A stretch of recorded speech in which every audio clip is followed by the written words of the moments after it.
कहानी की शुरुआत में हम बेहद खतरनाक कैदियों को देखते हैं, जिसमें एक से बढ़कर एक बेहद खतरनाक अपराधियों के बारे में बताया जाता है, जिनमें माफियाओं और आतंकवादियों से लेकर पेशेवर हथियारों तक सभी शामिल थे। जिसके बाद सभी को इस जेल से एक बड़े ट्रक में बैठाकर एक खास जेल ट्रांसपोर्ट विमान में लाया जाता है, जिसे जेल बर्ड कहा जाता है। और इस विमान के द्वारा उन सभी खतरनाक अपराधियों को एक दूसरी मैक्सिमम सिक्योरिटी वाली जेल में ले जाया जा रहा था। प्लेन के टेक ऑफ करने के तुरंत बाद ग्रीष्म नाम का एक खूंखार अपराधी अपने प्लान को अंजाम देने में लग जाता है। उसने अपने हाथ की खाल में एक पिन घुसा रखी थी, जिसके बाद उसने उस पिन का इस्तेमाल करते हुए अपनी हथकड़ियां खोल दी। दूसरी तरफ पार्कर नाम के एक कैदी ने अपने मुंह से धागा खींचना शुरू किया, जिसके बाद उसके अंदर से एक छोटी सी सफेद थैली निकली, जिसमें एक माचिस की तिल्ली और एक छोटी सी पेट्रोल की डिब्बी थी। तभी ग्रीष्म का इशारा पाते ही उसने वो तेल की शीशी खोलकर अपने साथ बैठे कैदी पर छिड़क दी, जिसके बाद पार्कर ने उस माचिस की तिल्ली को जलाकर उस कैदी के ऊपर फेंक दिया। आग लगने से सभी कर्मचारियों का ध्यान भटक गया, जिसके बाद एक लेडी गार्ड्स उसे पकड़कर पिंजरे में बंद करने के लिए ले जाने लगी, जिस पर पार्कर ने मौका देखकर कैदियों के हथकड़ियों की चाबियां चुरा ली। उसने जल्दी से चाबी का इस्तेमाल करते हुए गेट को खोल दिया। तभी उस लोहे के पिंजरे में से एक बेहद खतरनाक साइरस नाम का कैदी बाहर आया और उसने हथकड़ियां लगी होने के बावजूद भी एक गार्ड को मार दिया। गार्ड्स ने भी कैदियों को काबू में करने के लिए अपनी पूरी ताकत लगा दी। वही मौका देखकर ग्रीष्म भी अब उस लोहे के पिंजरे से बाहर आ निकला। उसने जल्दी से गार्ड्स पर हमला करके जहाज के कैप्टन के कैबिन तक पहुंच गया। तभी को पायलट ने बीच में ही उसे रोकने की कोशिश की, लेकिन ग्रीष्म के हाथों मारा गया। जिसके बाद उसने को पायलट की बंदूक उठाकर सीधे कैप्टन के केबिन में पहुंचा। उसने गन पॉइंट पर रखते हुए कहा कि वो टीम के लिए ये रिपोर्ट करें कि मौसम में गड़बड़ी की वजह से कुछ प्रॉब्लम आ गई थी, लेकिन अब सब कुछ ठीक है। वो ऐसा इसलिए कर रहा था ताकि पुलिस को प्लेन में क्या चल रहा है इसके बारे में कुछ पता न चल सके। आगे वह कहता है, अगर यहाँ के बारे में जरा भी किसी को कुछ भी पता चला तो मैं सीधा गार्ड्स पर अंधाधुंध गोलियां चला दूंगा और उसके जिम्मेदार सिर्फ तुम होगे। जिसके बाद ग्रीष्म ने बंदूक की नोक पर धमकाते हुए सभी गार्ड्स को कैदियों की जगह पर बंदी बना दिया और अब पूरा प्लेन ग्रीष्म के कंट्रोल में था। वहीं हम प्लेन में बैठे कैमरन पो नाम के एक कैदी को देखते हैं, जिसके बाद सीन यहाँ से फ्लैशबैक में शिफ्ट होता है। दरअसल कैमरन पहले यूएस आर्मी का कैप्टन था। अपनी बहादुरी के लिए उसने कई मेडल भी जीते हैं, लेकिन एक दिन जब वह अपनी ड्यूटी खत्म करके अपने घर अल्बामा लौटता है तो अपनी प्रेग्नेंट पत्नी ट्रिसिया से मिलने के लिए उस बार में जाता है जहाँ वह काम करती है। लेकिन वहाँ कुछ नशे में धुत लोग ट्रिसिया को परेशान करने लगते हैं। कैमरन पो को ये देखकर काफी गुस्सा आता है, लेकिन उसकी पत्नी ट्रिसिया उन्हें इग्नोर करने को कहती है। जिसके बाद कैमरन पो अपनी पत्नी के साथ कार में बैठकर घर के लिए निकलने ही वाला था कि तभी वही गुंडे दोबारा से आ जाते हैं और उसकी पत्नी ट्रिसिया पर काफी भद्दे कमेंट करने लगते हैं। जिसके बाद वे कैमरन पो के मेडल्स को खींचकर फेंक देता है। इसके बाद वो उन लोगों की पिटाई करने लगता है। तभी वे लोग उस पर चाकू से जानलेवा हमला करते हैं, लेकिन सेल्फ डिफेंस के चलते लड़ाई के दौरान गलती से उन लोगों में से एक आदमी की मौत हो जाती है। हालांकि कैमरन पो ने यह सब अपनी पत्नी को बचाने के लिए किया था। जिसके बाद अदालत उसे अनजाने में हुई हत्या के आरोप में 6 साल की जेल की सजा सुनाती है। और अब कैमरन की एक छोटी बेटी भी है, लेकिन जेल में रहने की वजह से पो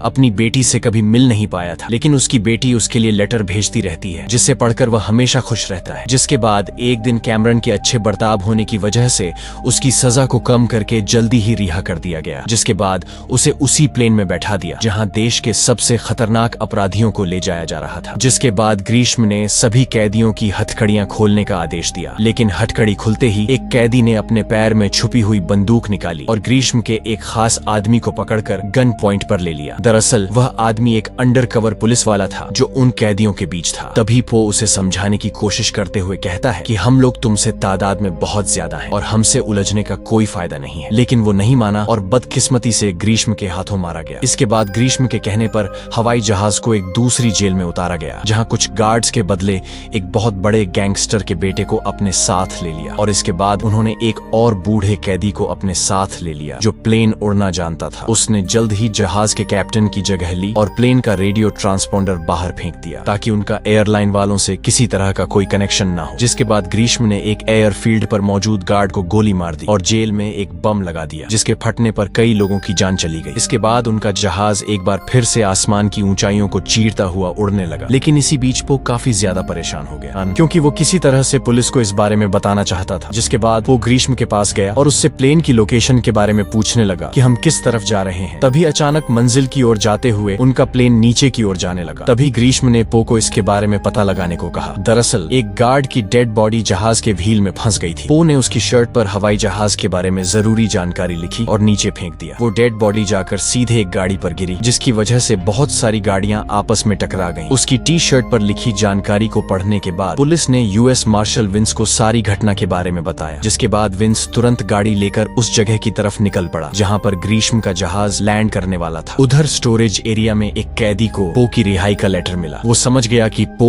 उनकी तरह कोई कैदी नहीं है, लेकिन इससे पहले कि वो ये बात बाकी सबको बता देता, पो ने अपनी जान बचाने के लिए उसे मारना पड़ा। थोड़ी देर बाद वो लोग अपने अगले स्टॉप पर पहुंच गए, लेकिन उस कैदी से प्लेन सही से लैंड नहीं हो पाया, जिस वजह से प्लेन की क्रैश लैंडिंग हुई। वहां पर गैंगस्टर के बेटे का बताया हुआ प्राइवेट जेट नहीं मिला, जिसकी मदद से वो सब यहाँ से बचकर भागने वाले थे। जिसके बाद पो ने इस मौके का फायदा उठाते हुए कैदियों को एक दूसरे के खिलाफ भड़काना शुरू कर दिया। वो कहने लगा कि इस गैंगस्टर के बेटे पर भरोसा नहीं किया जा सकता, ये हम सब लोगों को यहाँ पर मरवा देगा। इसी तरह से बातें बनाकर उसने वहाँ मौजूद गार्ड्स की भी जान बचा ली। जब कैदी जहाज को खींचकर क्रैश लैंडिंग से हुए गड्ढे से बाहर निकाल रहे थे, तभी बड़ी चालाकी से पो जहाज के अंदर गया ताकि वह अपने एक साथी को बचाने के लिए दवाई ढूंढ सके। उसे अकेला पाकर गैंगस्टर के बेटे के कुछ गुंडों ने उस पर हमला कर दिया, क्योंकि वो बाकी सबको यहीं छोड़कर सिर्फ अपने कुछ साथियों के साथ वहां से भागना चाहता था। तभी मार्शल विंस, जो वहां पहले से छुपा हुआ था, मौका देखकर उन पर हमला कर दिया। पो और विंस ने मिलकर सबको धो डाला, जिसके बाद पो